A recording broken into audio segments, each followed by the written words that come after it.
Olá, seja muito bem-vindo a mais um programa Profissional de Visão, no qual hoje nós vamos falar com Rafaela Nogueira, que é, além de escritora, também especialista em planejamento financeiro. Então, nosso objetivo aqui é levar para você conhecimento, para você poder se organizar, quem sabe até, se tem, sair das dívidas, para poder realizar os seus sonhos. Rafaela, seja muito bem-vinda. Obrigada pelo convite.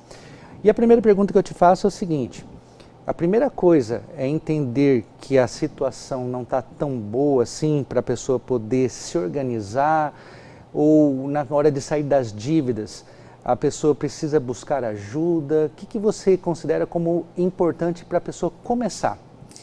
A primeira coisa é a tomada de consciência de que existe um problema. Eu sempre digo o seguinte, que problema financeiro a gente não resolve com dinheiro.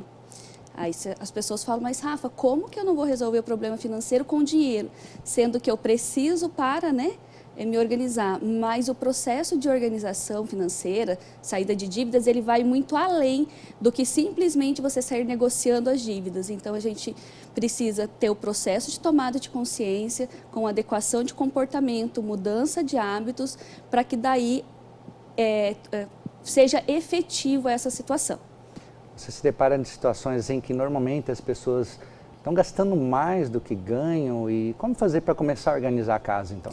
Tá, então o cenário mais comum é justamente esse, é o gastar mais do que ganha, mas muitas vezes a pessoa acaba não percebendo que isso acontece porque acaba usando muito o limite de cheque especial, usa o cartão de crédito como se fosse uma segunda fonte de renda. Então, gastar menos do que ganha é o ponto principal, mas como que eu vou começar a partir do zero isso? Então, para quem quero começar hoje a olhar e organizar minhas finanças, o que eu preciso fazer? Existe um método simples que é o 50-30-20. Então, dentro desse método, a gente separa 50% para as despesas essenciais, que seria aquilo, a sobrevivência, o nosso dia a dia. 30% onde acaba entrando educação, lazer e coisas, vestuário, coisas assim, e o 30% para o investir, para o poupar e para o investir. E aí é onde vem muitas vezes a questão, Rafa, hoje eu gasto mais do que eu ganho. 110%. Como é que eu não consigo 30% separar da minha renda? Como que eu faço? Começa com aquilo que você tem. Então, se hoje você pode poupar e investir 2% da sua renda, você vai começar com 2%. E assim vai crescendo conforme você vai se organizando. Eu percebi, Rafa, quando eu comecei a estudar sobre planejamento financeiro, sobre investimento, realmente, até por isso que eu criei o programa, é como que as pessoas se enrolam com os números, muitas vezes caem em dívidas, até em golpes. E isso me motivou a criar o programa. Então é muito legal ver você falando disso, porque muitas vezes é aquele primeiro passo que a pessoa precisa dar. O primeiro passo muitas vezes é, reconhecer que tem alguma coisa que não está legal. Exato.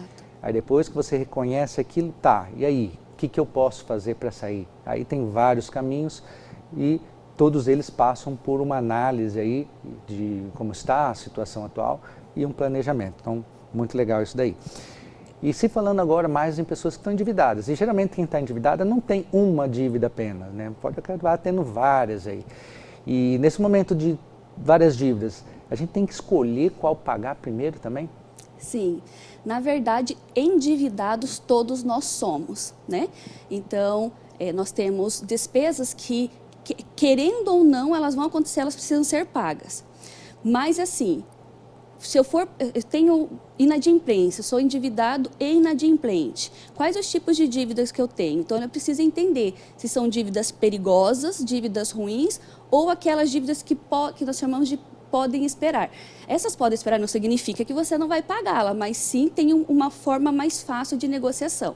Então, por exemplo, dívidas perigosas são aquelas que têm bem em garantia. Então, o financiamento, às vezes um empréstimo ou um capital de giro que foi pego colocando um carro, uma casa como garantia. As dívidas ruins são aquelas que têm muitos juros, então cartão de crédito, o exemplo melhor assim, disso. Hoje já não pode mais se cobrar acima do que 100, mais do que 100% da taxa de juros, né? Do cartão de crédito, mas até ano passado, começo do ano passado, tinham cartões de créditos que chegavam a 170%, 180%, né, anual de taxa de juros. Então, daí veio uma lei para limitar, para ficar nesse 100%. E as dívidas que podem esperar são aquelas dívidas onde a gente consegue conversar e negociar com a pessoa de uma forma mais aberta. Muito bom, né? Saber aí, mais uma vez, planejar. E nessa questão de se planejar, muitas pessoas são totalmente avessas a conseguir ou a entrar num empréstimo bancário. Mas podem existir situações que esses empréstimos bancários são aconselhados? Tem. Então, assim, sou endividado e inadimplente. Mas, de alguma forma, eu tenho uma forma para conseguir crédito. Então, primeira coisa, eu faço o levantamento da minha situação financeira, eu vejo todo o valor que eu preciso e, assim, o que a gente faz? A gente faz uma substituição de várias dívidas por uma dívida só e também a questão eu substituo uma dívida cara por uma dívida barata. Mas não é simplesmente chegar numa instituição financeira e contratar o crédito. Eu preciso saber exatamente o que está acontecendo. Vamos dar um exemplo.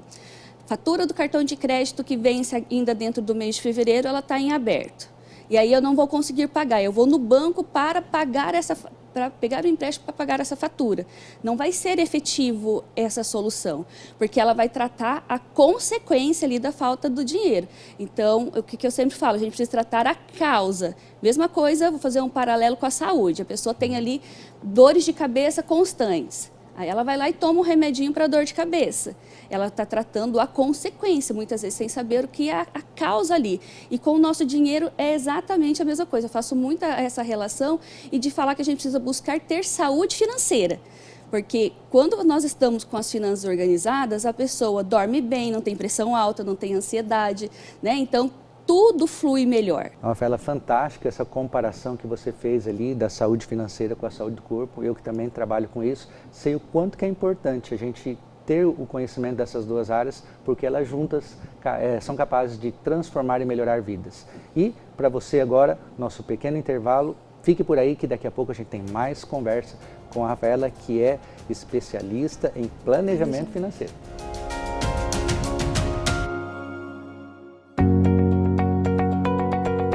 Você que pensa em fazer um investimento, precisa também protegê-lo.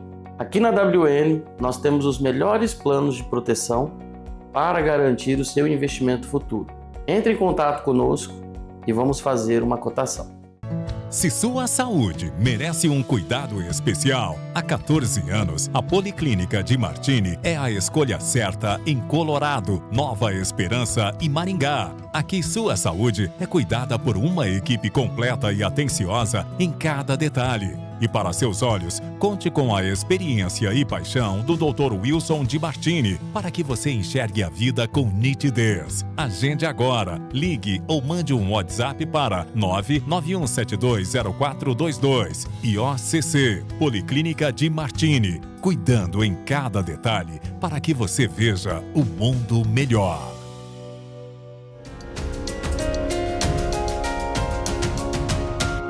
Olá, seja muito bem-vindo. Vamos continuar o nosso programa aqui falando sobre planejamento financeiro aqui com a Rafaela, que é especialista nessa parte.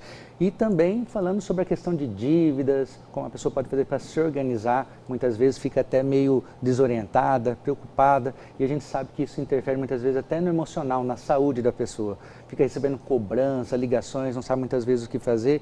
O que você dá de dica para essa pessoa que está nessa situação agora? Está vendo a gente, está pensando, poxa, é para mim isso aí, estou aqui, um monte de dívida, não sei nem por onde começar. Então, o primeiro passo, como a gente falou, né, no início, é ter o reconhecimento da situação e que realmente existe um problema. Um outro ponto importante é, os primeiros resultados que nós percebemos, eles estão muito ligados à questão do comportamento. Então, muitas vezes, você vai voltar a dormir melhor, vai reduzir ali a questão de ansiedade, e isso vai fazer com que a tomada de decisão seja mais adequada e vai refletir nos números.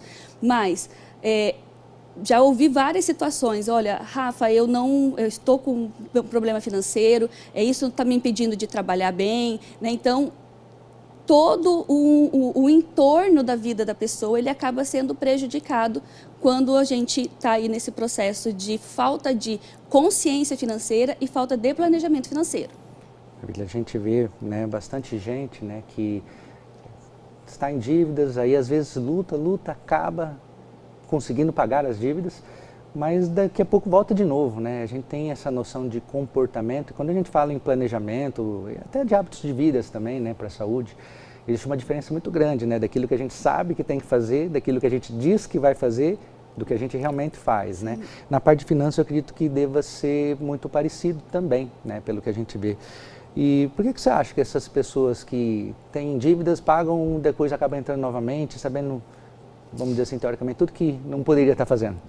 É porque é tratado a consequência, que é a dívida. Então, quando a gente entende o verdadeiro teor do porquê é feito, né, o endividamento, isso nós tratamos a causa. Então, por exemplo, existem alguns perfis perfis financeiros. Então, tem ali aquela pessoa que tem perfil poupador, perfil gastador, descontrolado. Então, quando a pessoa consegue entender qual é o seu tipo de perfil financeiro, a gente começa a tratar a causa e não a consequência. Então, a pessoa que hoje tem uma dívida de 10 mil reais, ela conseguir os 10 mil reais, ela vai terminar o período com mais 10 mil reais de dívida. Porque entra todo aquele ciclo que a gente fala, né, da bola de neve, né? Ou até mesmo aquela corrida dos ratos, que a pessoa ela faz a dívida, trabalha, paga, faz a dívida, trabalha e paga. Então, esse processo acontece por causa de não entender as causas na hora da tomada da decisão. E eu também acredito muito no que faz a gente ter o nosso propósito de vida, ou se a gente quiser pensar de uma outra forma, que tudo que a gente faz tem que estar atrelado a algum tipo de objetivo, né? Na parte financeira isso é muito evidente, né? Quando a pessoa poupa só por poupar, né? Guarda dinheiro ali de uma forma assim despretensiosa, muitas vezes qualquer motivo é motivo para desfazer daquilo, né? Mas agora quando ela tem um objetivo, aquilo acaba se tornando algo mais fácil para ela visualizar, né? Mas muitas vezes o que falta é essa questão de planejar, de ver qual o objetivo que a pessoa quer realizar. E pensando nessa questão então de endividamento, de planejamento, essa pessoa então que está ali saindo das dívidas, vai pagar suas contas, quais são as dicas para ela quando ela está fazendo esse processo e também para que ela não entre em dívidas novamente, né? Para que ela não caia de novo no mesmo erro? Bom, vamos ao passo 1. Levantamento das informações. Então, você vai tirar um tempo, você vai pegar um caderno, uma caneta, ou para quem gosta de fazer, né, no Excel, você vai sentar e vai colocar ali, fazer um levantamento das informações. Listar tudo o que você tem de gastos e de despesas, fixos e variáveis, né, e as dívidas. Feito isso, você vai começar a entender o que eu preciso para minha sobrevivência. Entendido isso, nós vamos para o próximo passo, que é entender qual é o tipo de dívida que eu tenho. Eu tenho dívida perigosa, dívida ruim ou dívida que pode esperar? Ah, eu tenho dívida perigosa, Rafa. Então, a gente vai tratar essas primeiros, que são dívidas que, se você deixar de pagar, você pode perder um bem que esteja em garantia, né? Ali com ele. E com esse entendimento, a gente vai para o processo de montar o orçamento. A gente faz uma prévia de um orçamento. Então, eu sugiro que quando for fazer a montagem desse orçamento, que seja um período de 6 meses a 1 ano, porque aí você consegue ter ali uma linha do tempo, né? Um histórico do que você pode ou do que você não pode fazer. A gente vai falar o seguinte, Rafaela, ultimamente a gente vê bastante concorrência, bancos digitais, então ficou mais fácil até para a pessoa conseguir crédito. Às vezes é direto no aplicativo, já cai na conta. Nessa linha aí de crédito fácil, que a gente conversou agora há pouco, quais são os cuidados, o que a pessoa precisa ficar de olho? Qualquer instituição financeira que você vai buscar crédito, se ela te fizer qualquer tipo de cobrança, olha, eu preciso que você faça um Pix, que você pague um boleto de um valor X para te liberar o valor Y, isso tudo é golpe. Tá? Então, quando a gente começa a entrar nesse mundo de instituição financeira, as fintechs, né? os bancos digitais, ele tem a vantagem de que não tem taxa de manutenção de contas, não tem taxas para transferências, então ele traz essa facilidade. Mas, em contrapartida, a gente precisa estar atento ao seguinte, essa instituição, ela é vinculada ao Banco Central, ela tem fundo garantidor de crédito, né? Então, às vezes, o que a gente precisa olhar, a instituição tem FGC, que é o Fundo Garantidor de Crédito, o que isso quer dizer? Se a instituição tem esse fundo garantidor, qualquer coisa que aconteça com essa instituição, seu dinheiro estando lá, você consegue reaver ele depois. Então, buscar saber se essa instituição ela está vinculada ao Banco Central e na busca de crédito prestar atenção do seguinte, quais são as taxas de juros e a pessoa que te atendeu cobrou qualquer coisa, já não está legal, já vai gerar um problema. Te cobrar para você receber o dinheiro normalmente não é legal mesmo. E o que eu me referi também era mais a questão da facilidade do crédito, né? Mas não tem muito milagre, né? Se o crédito, se o dinheiro está vindo fácil, é porque alguma coisa ali a instituição está ganhando. E normalmente as taxas de juros costumam ser um pouco maiores do que aquela que você de repente poderia conseguir de outras formas, né? E, Rafaela, uma coisa assim que sempre também me perguntam, que é algo comum ali, é sobre cartão de crédito, né? Tem muita gente que vê o cartão de crédito como um vilão aí, né? Eu, particularmente, já tive uma experiência muito ruim com o cartão, mas hoje eu vejo ele como um potencializador, olha só, a palavra está me enrolando aqui, das suas finanças. A gente pode até ganhar dinheiro usando o cartão de crédito. Fala para mim aqui o que as pessoas devem ter de cuidados com o cartão de crédito e como utilizar da melhor forma o cartão de crédito. Vamos voltar aqui então, pensando na disponibilização de crédito, né, através do cartão de crédito. Então, a instituição financeira ela é muito boazinha, ela é quase uma mãe no quesito disponibilização de crédito, mas aí tem a questão dos altos juros. Então, às vezes a pessoa ela tem um score baixo, a instituição ela arrisca dar crédito para aquela pessoa e normalmente ele vem pelo cartão. O cartão de crédito, eu brinco assim que o vilão é lá o do desenho animado, do filme, e o cartão de crédito ele é nosso aliado como uma ferramenta de pagamento. Então, muitas pessoas acabam se enrolando porque é mais fácil eu conseguir crédito pelo cartão de crédito do que, às vezes, como um empréstimo ou alguma outra modalidade. O cartão de crédito, o limite disponível, ele é um empréstimo rotativo. E ele é um dos mais caros. Então, às vezes, aparece assim, umas brincadeiras assim, né, no Instagram e coisas do tipo assim, o meu banco confia tanto em mim que a minha renda é de 2.000 e o meu limite do cartão é 5.000. Então, como o meu banco confia em mim, eu vou gastar R$7.000. Então, é o cuidado que precisa ter o cartão de crédito, ele é ferramenta de pagamento, ele tem que ser englobado, usado desta forma. Se ele for usado de forma inteligente, né, dentro da tua renda, né, dentro daquilo que você consegue, ele vai ser um aliado. Tem ali, né, a questão de milhas, tem pontos, né, então são vários, cashback, então tem várias coisas que facilita que o cartão de crédito ele traz bastante benefício. Maravilha. E um hábito dos brasileiros nossos, vamos dizer assim, é que muitas vezes a gente se preocupa na hora de pegar um empréstimo no valor da parcela, né, e muitas vezes deixando de levar em conta a questão dos juros, né? E qual seria o risco disso na parte da saúde financeira, né? Cuidar da parcela do valor, mas não ficar atento aos juros. Quando a gente vai partir para a questão de parcelamento, a gente precisa entender o seguinte, o que eu vou comprar, se fosse para eu comprar à vista, eu teria condições de comprar isso? Teria. Então, eu vou lá e faço essa compra. Não, se fosse para eu comprar hoje, eu vou me endividar e posso acabar gerando um problema numa outra ponta, deixando coisas importantes sem pagamento. Então, aí a gente tem que entender se aquele momento de compra é o ideal. Mas, vamos pensar assim, vou fazer uma compra de R$500. Tem o desconto à vista? Não, não tem. Parcelado é quanto, né?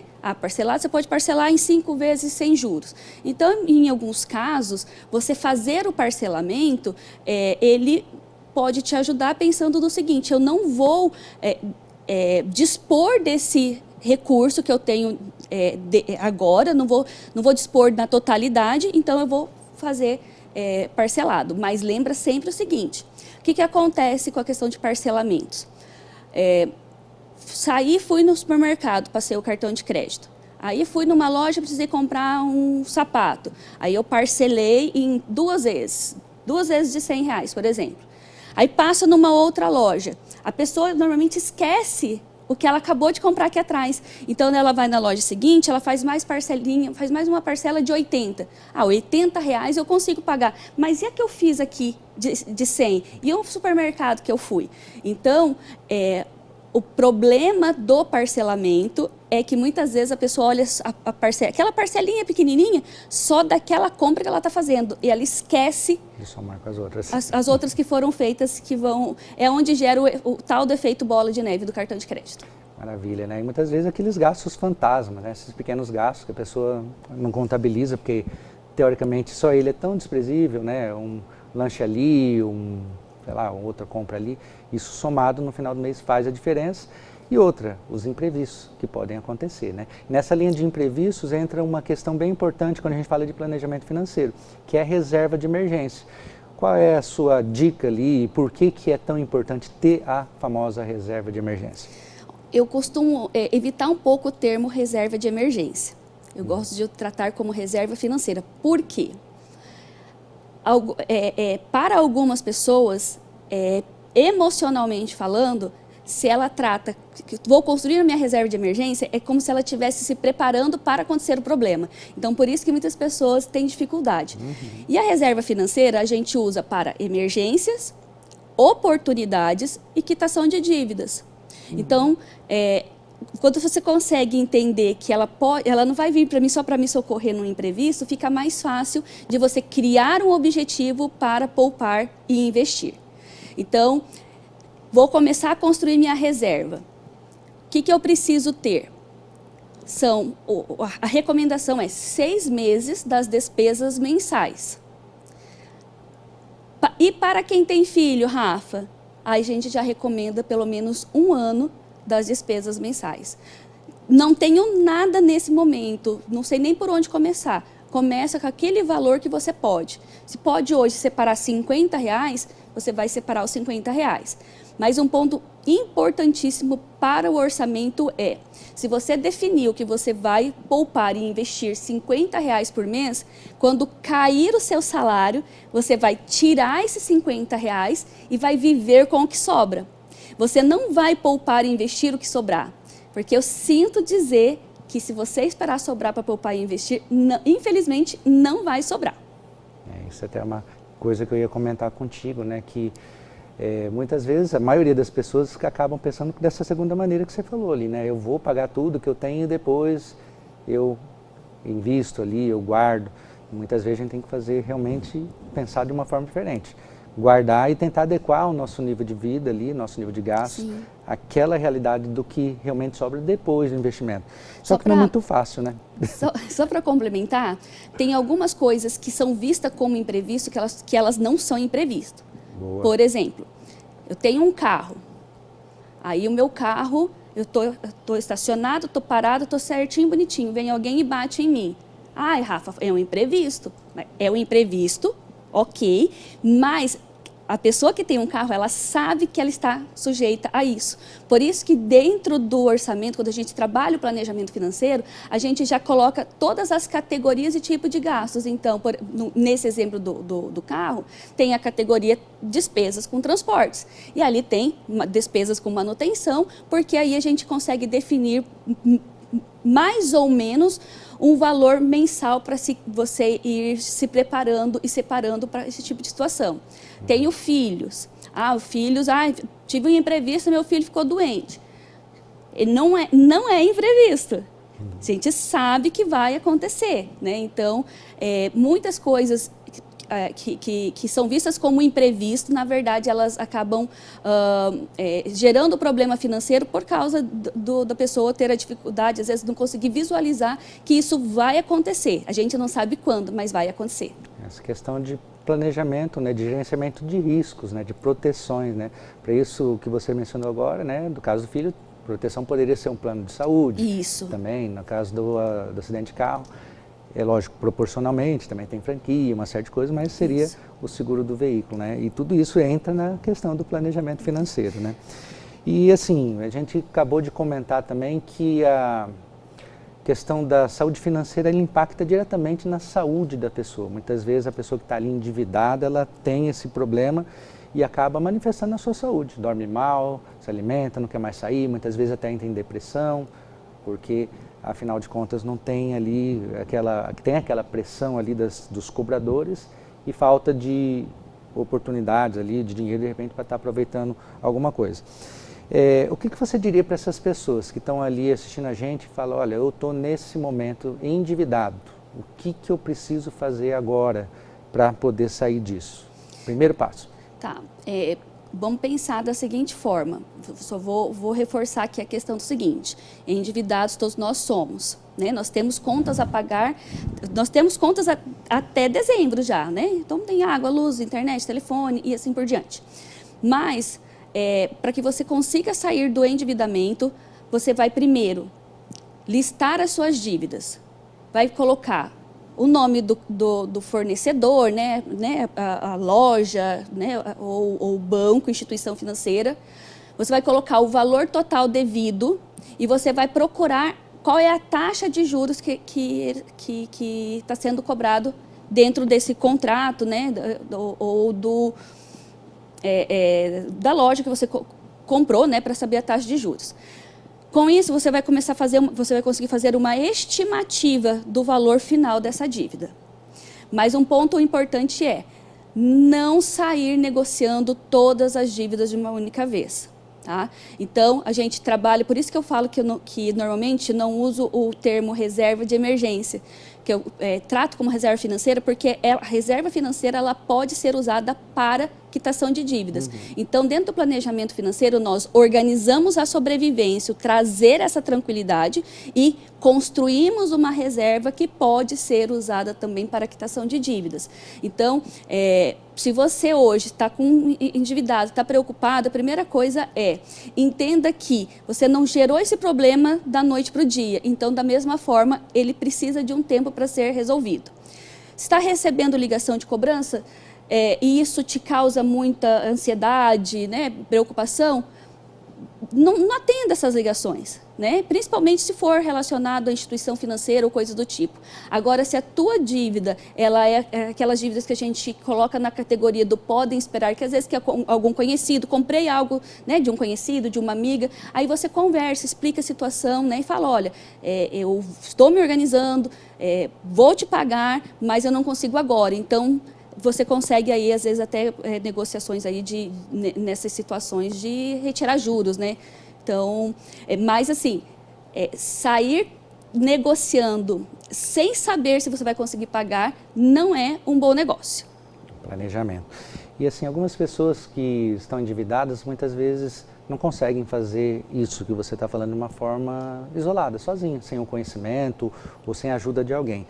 Mas, ao mesmo tempo, uma pergunta, um pensamento comum pô, já estou endividado, eu vou gastar mais com uma pessoa que vai me orientar? Como é que funciona isso? Como é que é na sua cabeça para poder explicar para as pessoas que estão vendo a gente? Eu falo que essa pergunta é a pergunta do milhão, né? Como é que o endividado ele vai contratar alguém para ajudá-lo a sair da dívida? Então, assim, eu consigo mostrar para a pessoa e provar para ela que é mais barato ela contratar alguém para ajudá-la a fazer isso do que ela fazer sozinha.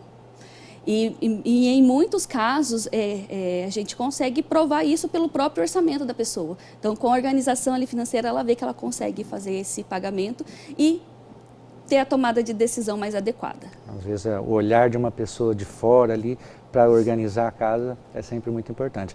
Rafa, gostaria que, de novo, você deixasse o seu contato para o pessoal te procurar, para conversar um pouquinho sobre planejamento financeiro, para se organizar a sair das dívidas e planejar o seu futuro aí. Bom, então vamos lá, pelo Instagram é no Rafa_Nogueira,